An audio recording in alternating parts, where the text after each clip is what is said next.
नमस्कार मित्रों, Etawah study point में आपका स्वागत है। वैसे तो मेरा चैनल नया है, पर टॉपिक कंटेंट के संग पूरा प्रयास किया है कि विषय वस्तु स्पष्टता तक आप तक पहुँचे। टॉपिक के साथ अंत में हम एजुकेशन से जुड़े एमसीक्यू की एक श्रृंखला भी प्रस्तुत करेंगे, तो देखते रहिए। और हाँ, पसंद आए तो लाइक कीजिए, सब्सक्राइब कीजिए और अपने मित्रों के संग शेयर करना ना भूलिएगा।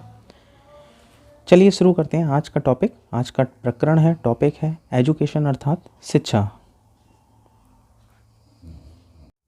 एजुकेशन शिक्षा है क्या? शिक्षा शब्द संस्कृत भाषा की शिच धातु में आ प्रत्यय लगाने से बना है। तो शिक्षा का अर्थ है सीखना और सिखाना, अतः शिक्षा का शाब्दिक अर्थ हुआ सीखने और सिखाने की क्रिया। शिक्षा का शाब्दिक अर्थ हुआ सीखने और सिखाने की क्रिया। शिक्षा शब्द के लिए अंग्रेजी में एक शब्द आता है एजुकेशन, EDUCATION। एजुकेशन शब्द का प्रयोग करते हैं। एजुकेशन शब्द लैटिन भाषा के एजुकेटम EDUCATUM शब्द से विकसित हुआ है। एजुकेटम शब्द से विकसित हुआ है। और एजुकेटम शब्द इसी भाषा के, किस भाषा के? लैटिन भाषा के ई तथा डी को सबसे मिलकर बना है।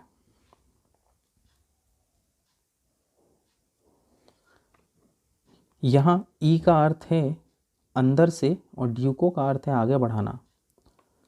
ई का अर्थ है अंदर से और ड्यूको का अर्थ क्या है? आगे बढ़ाना। अब प्रश्न यह उठता है कि अंदर से आगे बढ़ाने से आपका क्या तात्पर्य है? अंदर क्या शक्तिमान वाली कोई शक्तियाँ हैं जैसे आगे बढ़ाना है? मतलब क्या तात्पर्य है यहाँ? चलिए देखते हैं अंदर से आगे क्या बढ़ाते हैं। तो यहाँ पे कहने का मतलब है कि वास्तव में बालक के अंदर जन्म से कुछ जन्मजात शक्तियाँ विद्यमान रहती हैं।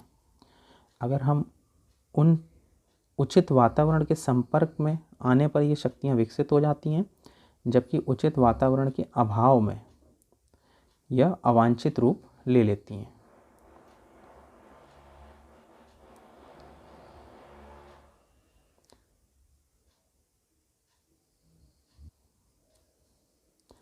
दूसरे शब्द में यह कह सकते हैं कि एजुकेशन शब्द का प्रयोग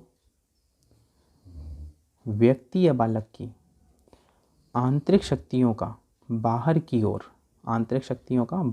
ओर प्रस्फुटन है, अर्थात विकसित करने की क्रिया है।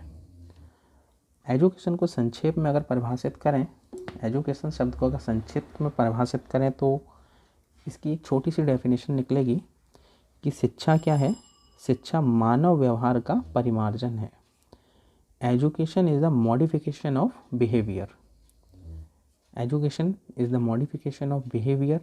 तो यहाँ पे एक शब्द आया मॉडिफिकेशन, यानी कि परिमार्जन। ये परिमार्जन क्या चीज़ है? परिमार्जन किसी भी व्यक्ति की स्थिति में सकारात्मक दिशा की ओर विकास करना परिमार्जन कहलाता है। चलिए आगे देखते हैं। शिक्षा जन्म से लेकर मृत्यु पर्यंत निरंतर चलने वाली सउद्देश्य सामाजिक प्रक्रिया है, जिसके द्वारा व्यक्ति की समस्त जन्मजात एवं अंतर्निहित शक्तियों का सर्वोत्तम एवं सर्वांगीण विकास करके उसके व्यवहार का अधिकतम संभव परिमार्जन किया जाता है। फिर से देखते हैं। शिक्षा जन्म से लेकर मृत्यु पर्यंत निरंतर चलने वाली सउद्देश्य एक सामाजिक प्रक्रिया है, जिसके द्वारा व्यक्ति की समस्त जन्मजात एवं अंतर्निहित शक्तियों का सर्वोत्तम एवं सर्वांगीण विकास करके उसके व्यवहार का अधिकतम संभव परिमार्जन किया जाता है। चलिए कुछ विद्वानों की महत्वपूर्ण परिभाषाएं देख लेते हैं, जो कि परीक्षा उपयोगी रहती हैं और अक्सर पूछी जाती हैं टेट, सीटेट, सुपर टेट में। तो पहली परिभाषा की तरफ चलते हैं। पहली परिभाषा है स्वामी विवेकानंद जी की। मनुष्य में पूर्व निहित पूर्णता को अभिव्यक्त करना शिक्षा है। मनुष्य में पूर्व निहित पूर्णता को मतलब कि एक बालक है, उसके अंदर मनुष्य है, उसके अंदर पहले से कुछ शक्तियाँ, कुछ पूर्णताएँ उसके अंदर मौजूद होती हैं, उसको हम अभिव्यक्त करते हैं, बस वही शिक्षा है। तो स्वामी विवेकानंद कहते हैं कि मनुष्य में पूर्व निहित पूर्णता को अभिव्यक्त करना शिक्षा है। अरस्तु जी का क्या मत है, देखते हैं। स्वस्थ शरीर में स्वस्थ मस्तिष्क का निर्माण करना ही शिक्षा है। चलिए चलते हैं अगली डेफिनेशन की तरफ। अगली डेफिनेशन है महात्मा गांधी जी की। निसंदेह डेफिनेशन शिक्षा के क्षेत्र में सबसे अच्छी महत्वपूर्ण डेफिनेशन में से मानी जाती है। शिक्षा से मेरा अभिप्राय, शिक्षा से मेरा अभिप्राय बालक तथा मनुष्य के, किसके, बालक तथा मनुष्य के शरीर, मस्तिष्क तथा आत्मा के सर्वांगीण एवं सर्वोत्तम विकास से है। चलिए एक बार फिर से देखते हैं। शिक्षा से मेरा अभिप्राय बालक तथा मनुष्य के शरीर, मस्तिष्क तथा आत्मा के सर्वांगीण एवं सर्वोत्तम विकास से है। महात्मा गांधी जी। अगली डेफिनेशन देखते हैं। जेम्स ड्रेवर की। शिक्षा एक प्रक्रिया है जिसके द्वारा बालक की ज्ञान, चरित्र तथा व्यवहार को ढाला जा सकता है। ड्रेवर जी ने क्या कहा, शिक्षा एक प्रक्रिया है जिसके द्वारा बालक की ज्ञान, चरित्र तथा व्यवहार को ढाला जा सकता है। अगली डेफिनेशन फ्रॉबेल की। शिक्षा वह प्रक्रिया है जिसके द्वारा बालक अपनी आंतरिक शक्तियों को बाह्य शक्तियों का रूप देता है। यहाँ पर कर लेंगे हम, बाह्य शक्तियों का रूप देता है। चलिए आगे चलते हैं शिक्षा से संबंधित कुछ महत्वपूर्ण प्रश्नों की तरफ। MCQ of education. पहला क्वेश्चन है, शिक्षा है, शिक्षा क्या है, शिक्षा क्या है। ए ऑप्शन है आपका, एक वस्तु है, सॉरी एक पुस्तक है। दूसरा आपका है वस्तु है, तीसरा व्यवसाय है, और चौथा ज्ञान तथा अनुभव है। आपका आंसर चाहे तो आप कमेंट कर सकते हैं। सोचिए शिक्षा क्या है आपके हिसाब से, आपके नज़र से, आपके दृष्टिकोण से। बिल्कुल, शिक्षा है ज्ञान तथा अनुभव। चलिए चलते हैं अगले प्रश्न की तरफ।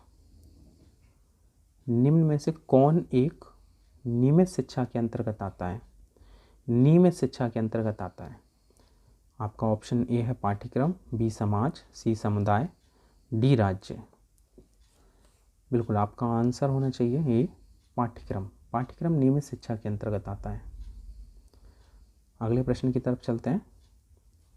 रॉस ने शिक्षा को क्या माना है, रॉस ने शिक्षा को क्या माना है। समांतर क्रिया, त्रिमुखी क्रिया, द्विमुखी क्रिया, या इनमें से कोई नहीं। बिल्कुल आपका आंसर है, रॉस ने शिक्षा को माना है द्विमुखी प्रक्रिया, यानी कि आपका आंसर है सी। चलिए चलते हैं अगले प्रश्न की तरफ। किसने कहा है शिक्षा का प्रमुख कार्य है प्रत्येक पग पर अपने अनुभवों से जीवन को समृद्ध बनाना।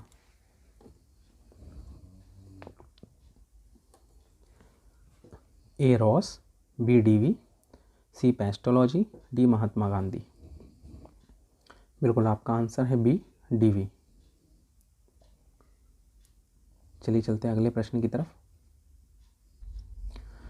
अगला प्रश्न है, किसके अनुसार शिक्षा जन्म से प्रारंभ होती है तथा माता उपयुक्त परिचारिका है।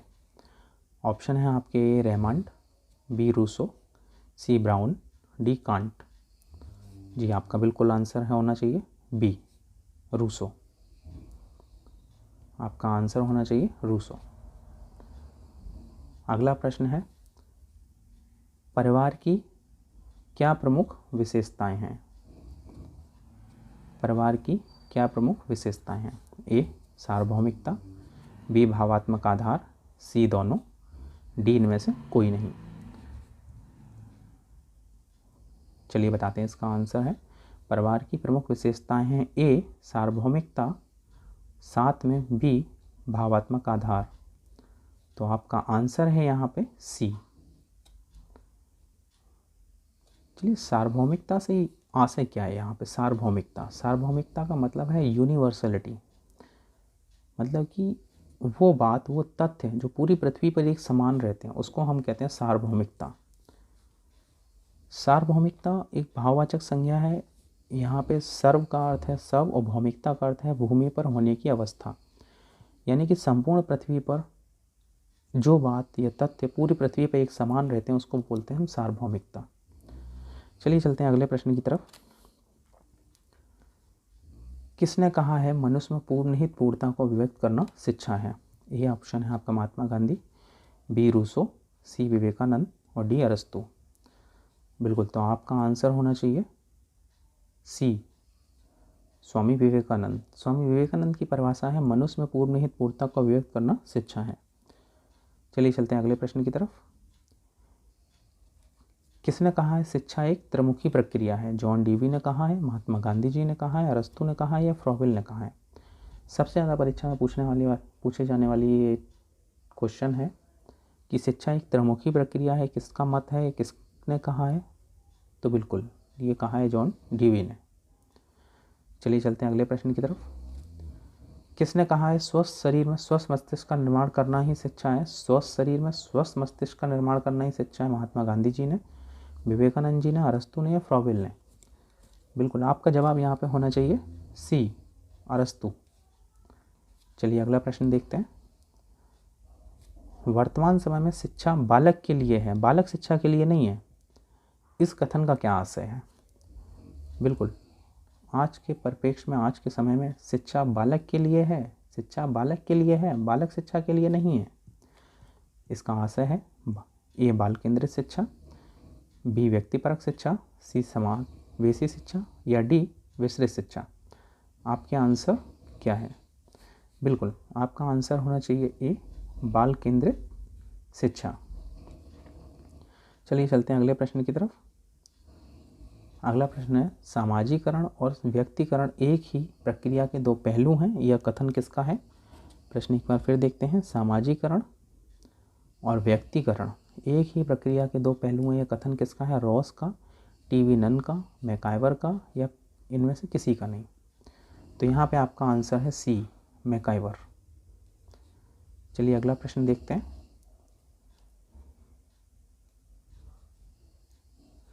शिक्षा से मेरा तात्पर्य बालक और मानव शरीर और आत्मा में श्रेष्ठतम को समग्र रूप से बाहर निकालना अथवा संपूर्ण विकास करना, यह कथन किसका है? आपके ऑप्शन है महात्मा गांधी जी, अरस्तु, स्वामी विवेकानंद, फ्रॉवेल। बिल्कुल, यहाँ पे आपका आंसर होना चाहिए ए, यानी कि गांधी जी। चलिए चलते हैं एक आखिरी प्रश्न की तरफ। आज का आखिरी प्रश्न है शिक्षा एक प्रक्रिया है जिसके द्वारा बालक के ज्ञान, चरित्र तथा व्यवहार को ढाला जा सकता है या परिवर्तित कर सकते हैं, यह कथन किसका है? प्रश्न एक बार फिर देखिए। शिक्षा एक प्रक्रिया है जिसके द्वारा बालक के ज्ञान, चरित्र तथा व्यवहार को ढाला जा सकता है या परिवर्तित कर सकते हैं, यह कथन किसका है? हर्बर्ट स्पेंसर का, फ्रॉवेल का, ड्रेवर का या महात्मा गांधी जी का? जी हाँ, बिल्कुल, आपका आंसर होना चाहिए यहाँ पे सी, ड्रेवर का। आपका आंसर है ड्रेवर। चलिए, ये मुख्य शिक्षा से संबंधित MCQ ख़त्म होते हैं। अगर आपको ये वीडियो पसंद आई हो तो लाइक कीजिए, सब्सक्राइब कीजिए और अपने मित्रों के संग शेयर कीजिए। धन्यवाद।